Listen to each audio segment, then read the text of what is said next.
Hey everybody, welcome to my video on gear upgrades in patch 10.1, season 2 of Dragonflight World of Warcraft. I've said all the things to meet the algorithm. Let's move on. So, talking about the upgrade system, it's very complicated, a bit convoluted, a bit complex. All those comms. The only com it's not is commendable. Not really. It's actually pretty good. And I'll show you why in the video here. So the first thing we're going to talk about is actually going to be the gear upgrade system. After we get done talking about the gear upgrade system, we're going to go ahead and we'll talk about more of the crafted upgrade system. I'm going to try to make them as simple, or try to keep this as simple as possible, because, I think we all understand by this point, I am in fact a simple man. So that being said, let's get started. All right, so looking at the upgrade system, this is what it looks like. I'm here with Corxian, who's one of many of the item upgrade vendors. You can find them everywhere. Forbidden Reach here in Valdrakken, also into the Loam, the new area, right in the center. There's an easy, accessible upgrade vendor there. Yeah, it's very simple to find, and let's get started with the process. So we'll start off by talking about the new currencies. The new currency is Flight Stones. So this replaced Valor and Conquest, and I don't think Honor. Well, I guess Honor as well. This is kind of just the only currency now. It's a unitary currency. It's the, non-monetary Dogecoin of World of Warcraft. It's great. So this is capped, or at least it says it's got a season maximum of 2,000. This does not appear to be the case. Now, this might change when the season proper starts, but as for right now, this seems like just a screwed up verbiage of doing this. Once you use the amount to get you below 2,000, you can get more. So I don't think it's worth worrying about, being very frugal with these or anything. I think you're meant to just use these and just keep using them as you can, because you can get more. And they're not very difficult to get. You get them from, killing rares, doing quests, picking up treasures. You get them from all kinds of stuff. Yeah, I like it, actually. The other currencies that you're going to start noticing is you're going to find things like this Whelpling Shadowflame Crest Fragment. There's going to be fragments of 4 different types of crests. The lowest one is Whelplings. The next up is the Drake's Shadowflame types of crests. And then above that we don't have access to yet, the Worm Shadowflame Crest and the Aspects Shadowflame Crest. So depending on how high of the gear you're trying to level, you'll have to use a different combination of crests and flight stones. And I'll show you kind of how that works in a moment. Let's look at how the actual item upgrades work. So if I were to pick this particular item, you'll notice it's called an Explorer level item, and it's currently at item level 3 of 8. So that puts it at 382 for the actual item level. And then we have the minimum and maximum here. So Explorer objects, or tier weapons and items, they can only go from 376 to 398. And the next tier up is actually called, I think I've got one, Adventurer. So Adventurer is the next level up. That can go from 389 to 411. So Explorer and Adventurer items you'll most commonly find from world quests and just killing random things. You might get them out of chests as well. But those can go up to 411, so that's gear that you're going to typically get on alts and whatnot to just get them some extra little gear here or there. The next level up after that, I don't have one of these, is Veteran, and that's 402 to 424. You'll get this type of gear dropping from Keystone 2 to 8 levels of dungeons, and it'll be the end of dungeon loot. You'll still get higher stuff from the Great Vault, so bear that in mind. But just from end of dungeon loot, +2 to +8 is Veteran, and then looking for raid will also drop Veteran level gear. The next level up from there is Champion. So Champion level gear is from 415 to 437, and you'll get that out of any Keystone 9 to 16 end of dungeon loot, and also from normal raid. After that, we go up to the final tier, which is Hero tier, and that is item level 428 to 441, and that drops from Keystone 17 and up, and also from Heroic Raid. So if you're wondering what the Mythic Raid drops, you can just look in the Dungeon Journal. The gear that it drops isn't upgradable. It's just going to be what it is, which is it looks like a range between 441 and 450 seems to be the highest level of things I'm seeing. And yeah, not too shabby there, but still not, kind of lame that you can't upgrade mythic raid gear, but is what it is. So let's go back and talk about the costs of things. So you'll notice that if I try to upgrade this explorer gear, it's just flight stones, right? Because it's the lowest level, not a whole lot required for it. If I move up to the adventurer level gear, you'll notice that as I go up, it starts to require these crests. Now it says 0 for me, and I'll get to why it says 0 in a moment. If I had a veteran level piece of gear, which unfortunately I don't, you'd be able to see a bunch of other different types of crests. It would start using these Drake's Shadow Flame crests as well. And then when you get into this champion level, you'll start seeing it want to use the Worm's Shadow Flame crest, and an increasing amount. So when you get to that 5th upgrade, it's going to use one of those, and then it goes up increasingly beyond that. When you get to the next level with the hero level, it's probably going to do the same thing, where up to the 4th upgrade, you're going to require 4 of the Worm Shadow Flame crests. But then when you get to 5, you're going to start requiring the Aspect Shadow Flame crests. Now, there's a discount system to this.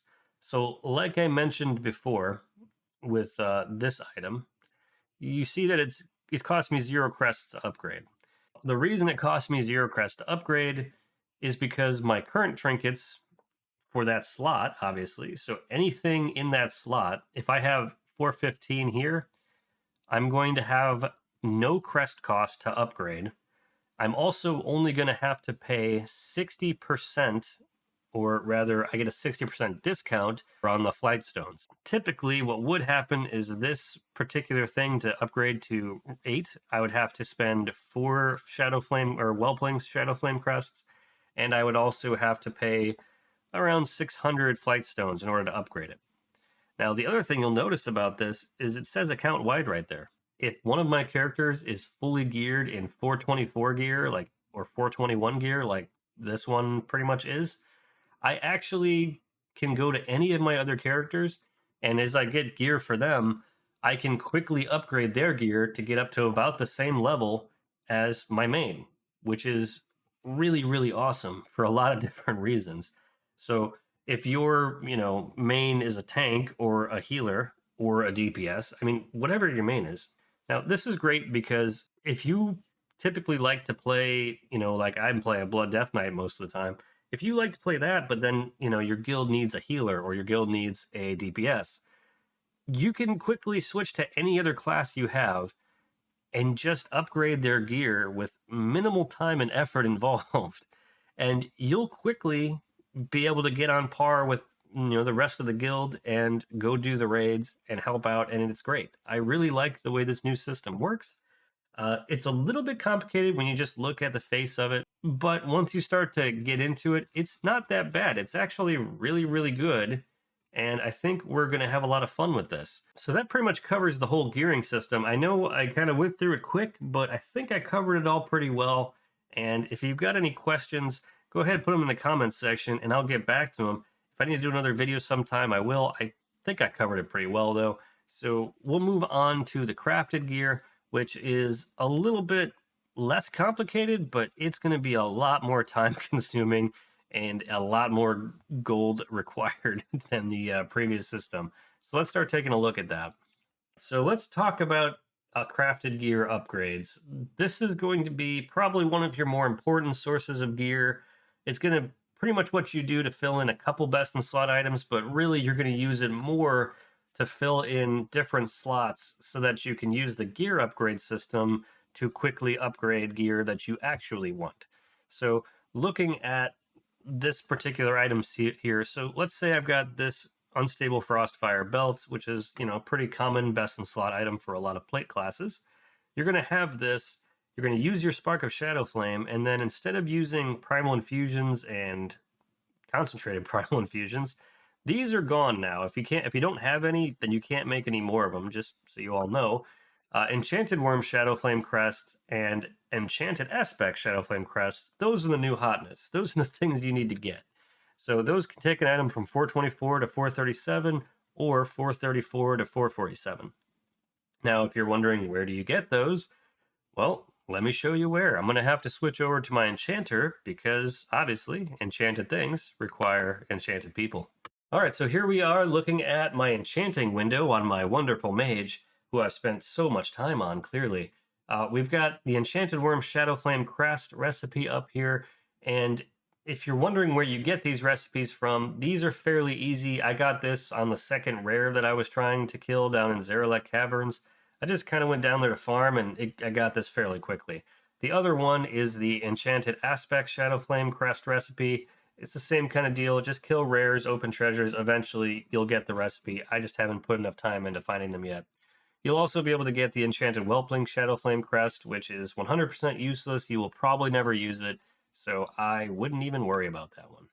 Now, you'll notice that the ingredients or the reagents here are a bunch of chromatic dust, some vibrant shards, some resonant crystals, a new thing, Dracathist, and 3 of the Worm Shadowflame Crest. These are going to be a little bit time consuming to get because obviously when you complete a key of level 11 to 16, you're going to get fragments, and you need to get 15 fragments to make the Worm Shadowflame Crest. We don't know how many fragments you're going to get exactly right now. They might kind of change, go more or less, but you'll end up probably having to do a good number of keys just to get one of these, and then to get 3 of them, a good number more. So it's going to take some time. And same thing, you'll have to do heroic raids to get the fragments for this. You probably get 1 of these per heroic raid if you clear it every week. The next part of this, though, that's expensive and is really, so this is time consuming. This is expensive to your time. This is expensive to your wallet, at least for right now. Even though it's a brand new thing, people are selling them for a lot, 18 to 21,000 or so. It looks like the market's kind of gone up and down a little bit on these, but they've been hovering around 19 to 20,000 from what I've noticed. And these are very time consuming to make, and I'll show you the recipes here. Let me switch over to my alchemist. All right, so as you can see, I'm here on my alchemist, and we're going to look at the new recipe for transmute Dracathist. So this recipe, a little bit more time consuming to get. It's not horrible. Basically, you need to go do the barter bricks game pretty much. So if you do the weekly quest for barter breaks, you can get 20, which is 5 less than you actually need to get the pattern. You're going to have to do things like the Nif and Seek. If you get the right Nif and Seek or Sniff and Seek, whatever the heck the thing's called, that digging quest thing, that little side game, if you do that, you actually can get a chance to get 4 barter bricks, or you can just pick them up off treasures or sometimes rares, and they also sometimes come through other random quests as well. So you need to get 25, then you can get the Palpo or whatever special cream, which you can trade to the alchemy vendor to get this recipe. So getting it is a little bit of setup, but it's not particularly complicated. It's definitely something you could easily do in a week, in a couple of hours. So that being said, the real crime here is look at how many of these Zarelek spores you need. These glow spores, 300 of them. That is a ton. So I've been mining a bunch, and I've only got 37. I don't know how I got some on my mage, but you get these things from various places. You don't get a whole lot per thing that you per gather, so it's going to take a while to get these. This is an almost criminal amount of glow spores. On the other hand, for jewel crafters, good news for you. Gem dust is going to continue to be a important material that you're going to be able to sell pretty easily throughout the entire expansion, it seems like. If you weren't tired of getting gem dust to upgrade your Onyx Amulet, now you can get it to upgrade all of your other gear. So yeah, you'll need to get 1 of these for, like I said, the Enchanted Worm Shadow Flame Crest, and you'll need 2 of them for the Aspect Shadow Flame Crest, which is that higher level for the highest level crafted gear. The other thing that's going to make these kind of expensive, kind of a pain to get, is that you can only make 7 per character in 12 hours. And if you also have the correct talents, you can get that down to 6 hours, I believe. But yeah, it's going to take a bit of time to make a bunch of these. So just be aware they're expensive. It's they're probably going to stay expensive unless people flood the market, which hey, it may happen. But I foresee these being a good moneymaker for alchemists for a while outside of just, files and whatnot. That pretty much is it. Now, if we wanted to talk about what's the best way to upgrade your gear, what's the best optimal crafting path, I think we can go over that a little bit. So, when you talk about optimizing your gear and using your crests and whatnot in the best way possible, I think there's not a whole lot to talk about. I mean, this system is kind of like a Reese's. There's no wrong way to eat it as long as you're not allergic to peanuts. You want to get the highest level gear you can from any content and then upgrade the gear that you actually want once you've met the item level that you want. If I'm doing keys in the 19 to or 9 to 16 range, like let's say I'm doing plus 16 keys, I'm going to get 437 level drops. And if I got a helmet that's 437, and then I wanted to upgrade my tier helmet that I got from normal raid, I'd be able to do that without having to spend any crests.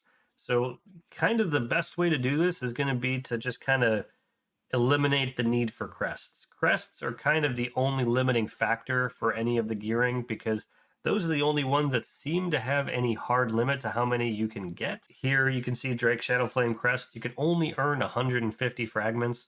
Same thing with the Whelpling Shadowflame. You can only earn so many fragments per week. So you're basically limited to 10 crests of each type every week. The flight stones, like I said, are not limited. So if you do a bunch of keys and get a bunch of gear that is at 437 or 441 level, you can now upgrade any other gear you want pretty quickly, and that gear can be your best in slot. So my suggestion, and this is only a suggestion, will be to do a lot of keys, get your gear as high as possible for each slot. It doesn't matter what you put in there. It doesn't matter if you even wear it. Just get that gear. And then when you go through the raid stuff you get is going to be also PvP, same kind of idea. The raid stuff and the PvP stuff you get, that stuff you can upgrade very, very quickly, almost instantly. And it's not going to cost you a whole lot of time or effort to do so. So that's kind of the way to do it, in my opinion. I don't think too many people would disagree. But if you've got some better ideas, feel free to throw that in the comments and we'll talk about it. So that pretty much wraps everything up. I think I've talked about everything. Hopefully, I've made this all simple and condensed it down as easily as I could for everybody. I know a lot of people have questions because it's not a very simple system. Honestly, it's a little bit tricky on the face, but once you really start to look into it, it's not too bad at all. But if you have any questions, feel free to throw those in the comments. Always love to see those and answer all those comments, questions, and whatever. And hey, there's a like and subscribe button down there too while you're commenting. It doesn't cost you anything. You can just go ahead and just hit those. Just hit those buttons. It'll help me out a lot, more than you think. But thanks for watching again, and I'll see you on the next one. Until then, try not to die.